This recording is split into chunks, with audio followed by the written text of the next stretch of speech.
Booker playing downhill. How about the 7-foot frame there of... So Crowder picks up his first foul, and the Lakers will bring it in. By the way, they lost game one of a couple different playoff series last year in the bubble against Portland and Houston. Long shot, 2, no, and a foul, and down goes Crowder. And that's 2 on Crowder, too. One of the better wing defenders for Monty Williams and this Phoenix Suns. Crowding Anthony Davis a little bit, has his hand in there. Smart move there by Davis. And you're wondering if the ball jammed finger. Oh, maybe it was the follow through by Anthony Davis that kind of hit him below the belt a little bit. Look at the follow through of Anthony Davis' foot. Now I'm wondering if the officials are going to take a look at this. Look at the follow through. Yep, oh, right there. Right wow, there. Right. Yikes.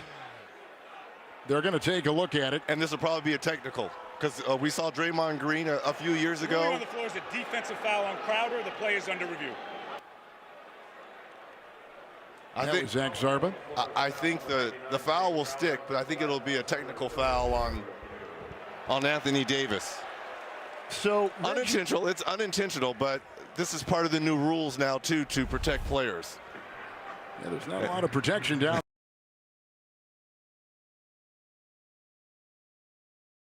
Would have that wild kick that would go out when you shot, but a lot of guys did. But I mean, yeah. That was bullseye. Wow, right on the kisser. Yep, so to speak. So we're less than a minute into this game 2. Oh yeah, he's still feeling it. Look at that. Well, who wouldn't? I mean, so. But more importantly, he's off the floor now. Those 2 fouls takes him off the floor if you're head coach Monty Williams. Now you probably come in with Cameron Johnson. Crowder's got a couple fouls in about 7 seconds.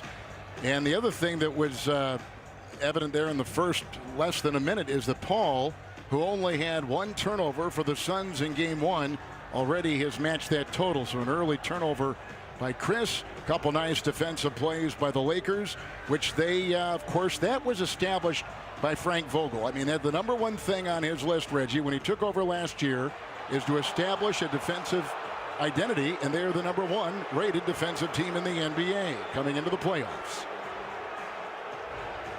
And you're wondering if Monty Williams, he could come in with Torrey Craig, another veteran. We talked about Cameron Johnson, but he's only in his 2nd year, and he's the normal rotation guy. But do you normally bring him in this early off the bench? That way, Torrey Craig, if he gets in foul trouble as well, you want to save Cameron Johnson and his ability to shoot the basketball. So a lot of decisions here for Monty Williams, and here's the follow-through kick. Wow, I mean, that's bullseye. That is bullseye.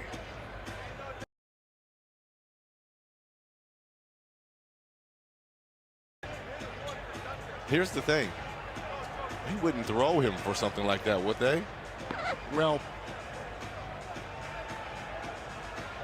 I mean, because this is taking an awful long time for a technical foul. They're on the headset. They are conferring with the command center in Secaucus, New Jersey.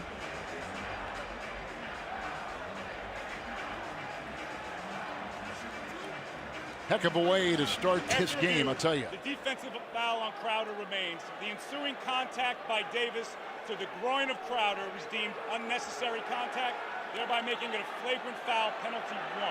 There'll be 2 free throws for Davis, and then 2 free throws in the ball for Phoenix. Flagrant 1. And I'm assuming you agree with that. I do. I do. All right, Jason Phillips is going to join us. And Jason, what did you see? Aside from the obvious about that we play. all saw it, Kev. Yeah, felt it. Yeah, Kev, so the officials, just after reviewing that, felt like that it was unnecessary contact, which is the standard for a flagrant foul, penalty 1. You know, they just felt like that a player has to be responsible, you know, for his actions and his body, and therefore made contact that was unnecessary to Crowder, again, which meets the standard for a flagrant foul, penalty 1 in this case.